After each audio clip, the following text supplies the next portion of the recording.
সোনাপুৰত ওলাল দুই বাংলাদেশী। সোনাপুৰৰ ডিগাৰুত মঙলবাৰে নিশা স্থানীয় ৰাইজে আটক কৰিলে দুই সন্দেহজনক বাংলাদেশীক। আটকাধীন বাংলাদেশী দুটাক ৰাইজে নিশাই চমচাই দিলে সোনাপুৰ আৰক্ষীক। স্থানীয় ৰাইজৰ আগত দুই বাংলাদেশীয়ে স্বীকাৰ কৰিলে বাংলাদেশৰ পৰা অহাৰ কথা। ঘটনা সন্দৰ্ভত দুই বাংলাদেশীক থানালৈ আনি সোনাপুৰ আৰক্ষীয়ে ইতিমধ্যে আৰম্ভ কৰিছে তদন্ত। হয়, আজি ৰাতি 10:30 পৰা 11 বজাৰ ভিতৰত মানে দুজন সন্দেহজনক মানুহ ডিগাৰু ৰাইজে তেখেতক কালী মন্দিৰৰ ওচৰত সন্দেহজনকভাৱে প্ৰত্যক্ষ কৰে আৰু সোধপোছ কৰাত তেখেতে কয় বাংলাদেশৰ পৰা অহা বুলি। গতিকে অতি আশ্চৰ্যকৰ কথা যে আজিৰ তাৰিখতো বাংলাদেশী মুছলমান সম্প্ৰদায়ৰ মানুহে অসমত PRP দি ঘূৰি পাইছে, PRP দি ঘূৰি আছে। আমি আগতে বেলেগৰ কথা শুনিছিলোঁ, মানকাছাৰ বা ক'ৰবাৰ কথা শুনিছিলোঁ। এতিয়া সেই বস্তুটো, সেই ভাইৰাছটো আহি এতিয়া সোনাপুৰ পাইছেহি।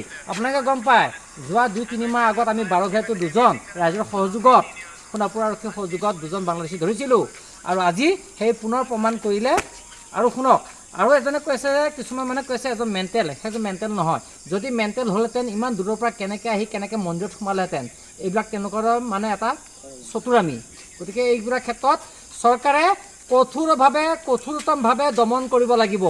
সোনাপুৰ আৰক্ষী থানাক আহ্বান জনাইছোঁ, আপোনালোকে এই ক্ষেত্ৰত মানে সম্পূৰ্ণৰূপে আপোনালোকে ইয়াত মানে ইনকুৱাৰী কৰি এনেকুৱা কঠোৰ হাতে দমন কৰক। নেক্সট যাতে এনেকুৱা ধৰণৰ মানুহ আহি ইয়াত এতিয়া আমাৰ সন্দেহ হয় এইসকল কোনোবা পাকিস্তানী বা বাংলাদেশৰ বা চাইনাৰ জেহাদী স্লিপাৰ চেলো হ'ব পাৰে, আমাৰ সন্দেহ হয়। গতিকে ইণ্টিগ্ৰেট কৰক। সোনাপুৰ আৰক্ষীক আহ্বান জনাইছোঁ, আপোনালোকে তদন্ত কৰি ইয়াৰ মানে অতি সোনকালে কিবা এটা কৰক, নহ'লে ডিমুৰীয়াখন অতি সোনকালে ইছলামিক ৰাষ্ট্ৰৰ এটা পাৰ্ট হ'বলৈ গৈ আছে। কিন্তু আপোনালোকে গমেই পাইছে ৰিচেণ্টলি কলচুতলি কেনেকুৱা ঘটনা হৈ আছে, কেনেকুৱা ধৰণৰ হৈ আছে। এভেকশ্যন কৰাৰ পিছতো তেওঁলোকে একো কৰা নাই, উঠি যোৱা নাই। সেইদিনাখন মাননীয় মুখ্যমন্ত্ৰী মহোদয় অহাৰ পিছতো তেওঁলোকে হেৰি কৰিছে।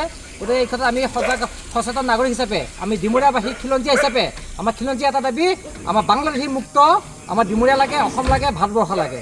ধন্যবাদ। হয়, আমি মানে টিভিয়ে চাই আছিলোঁ। তাৰপিছত অলপ কাৰেণ্ট যোৱাৰ কাৰণে আমি মানে ওলাই আহিছিলোঁ। হঠাৎ কাৰেণ্টটো আহিলে। আমাৰ দলঙৰ ফালে যেতিয়া গৈ আছিলোঁ আমি খোজকাঢ়ি, তেতিয়া হ'ল কি আমি লক্ষ্য কৰিলোঁ যে এজন মানুহ মানে মন্দিৰৰ ভিতৰত সোমাইছে। আমি ভাবিছোঁ কি গাঁৱৰ মানুহটো কোনো নোসোমায়, আমাৰতো বাউণ্ডেৰী এনেকৈ বান্ধাই থাকে। তাৰপিছত আৰু চালোঁ কোন হয়। চাব গ'লোঁ যে মানুহজনে কৈছে কি আমাৰ ফাৰ্ষ্ট টাইম মন্দিৰৰ দুৱাৰমুখত মানুহজনে কৈছে কি পানী খাব আহিছোঁ। পানী খাব হ'লেতো দাঁতৰ ফালে গ'লে হয়। তাৰপিছত আমি তাক ওলাই লৈ আহিলোঁ। ওলাই অহাৰ পিছত আৰু সি মানে নৰখে, আমাৰ কথাই নুশুনে, চিধা যাব বিচাৰিছিলে। তাৰপিছত হ'লেও মানে অলপ জোৰজবস্তি কৰি 2-4জন ল'ৰাই আমি তাক ধৰিলোঁ। ধৰাৰ পিছত আৰু তেখেতে মানে কথাখিনি তাক সুধিছোঁ ক'ৰ হয়, কি কথা, একো ক'ব নোৱাৰে। ডকুমেণ্ট বিচাৰিছোঁ, একো দিব পৰা নাই। তাৰপিছত সুধিছোঁ যে ঘৰ ক'ত, ঘৰৰ ডিষ্ট্ৰিক্ট কোন জেগা কৈছে, মানে ধৰিব পৰা নাই আমি। তাৰপিছত আকৌ তাক ক'লে ডকুমেণ্টছ কি আছে, নাই। দেউতাকৰ নাম সুধিলোঁ। তাৰপিছত সি ভালদৰে কথা, আমাৰ অসমীয়া কথা বুজি পোৱা নাই। তাক হিন্দীত ক'ব চেষ্টা কৰিলোঁ, আমি বুজাব চেষ্টা কৰিলোঁ যে ক'ৰ পৰা আহিছে, কেতিয়া আহিছে, কিয় আহিছে, কিন্তু সি ক'বই জানা নাই একো এটা কথা। তাৰ ফলত আমি আমাৰ আৰক্ষীক ফোন কৰিলোঁ, ফোন কৰি আৰক্ষীক চমজাই দিছোঁ। বাংলাদেশৰ নেকি বুলি নিজে কিন্তু বাংলাদেশৰ বুলি ভয় খাইছে। আমি কৈছোঁ বাংলাদেশৰ হয় নেকি আপুনি, বা কি কয় কোন ঠাইৰ পৰা আহিছে। তেতিয়া কৈছে কি আমি বেৰা এনেকুৱা পাৰ হৈ আহিছোঁ আৰু বাংলাদেশৰ বুলিকে নিজৰ মুখেদি কৈছে, বাংলাদেশ বুলি কৈছে। বাংলাদেশৰ পৰা আহিছে। কোন ঠাইত ধৰিছে? আমি ডিগাৰু তিনিআলি পাৰ হৈ সাগৰতলা কালী মন্দিৰ আছে আমাৰ, সেই মন্দিৰতে সোমাইছিলে। তাতে কেইজন আছিল মানুহ? সিহঁতে প্ৰথমে আমি এজনক ধৰিলোঁ, তাৰপিছত আকৌ মানুহ যেতিয়া আমাৰ গোট খালে তেতিয়া আৰু এজনক ধৰা পালোঁ। সেই লগত লগ খুৱাই দিছোঁ। লগ খোৱাৰ পিছত কৈছে এইজনো তোমাৰ লগতে আছে নেকি? অঁ হয়। দুজনক কৈছে বাংলাদেশৰ হয় বুলি কৈছে। সোনাপুৰ আৰক্ষীক মাতি গোটাই দিছে। আৰক্ষীক মাতি আমি গোটাই দিছোঁ।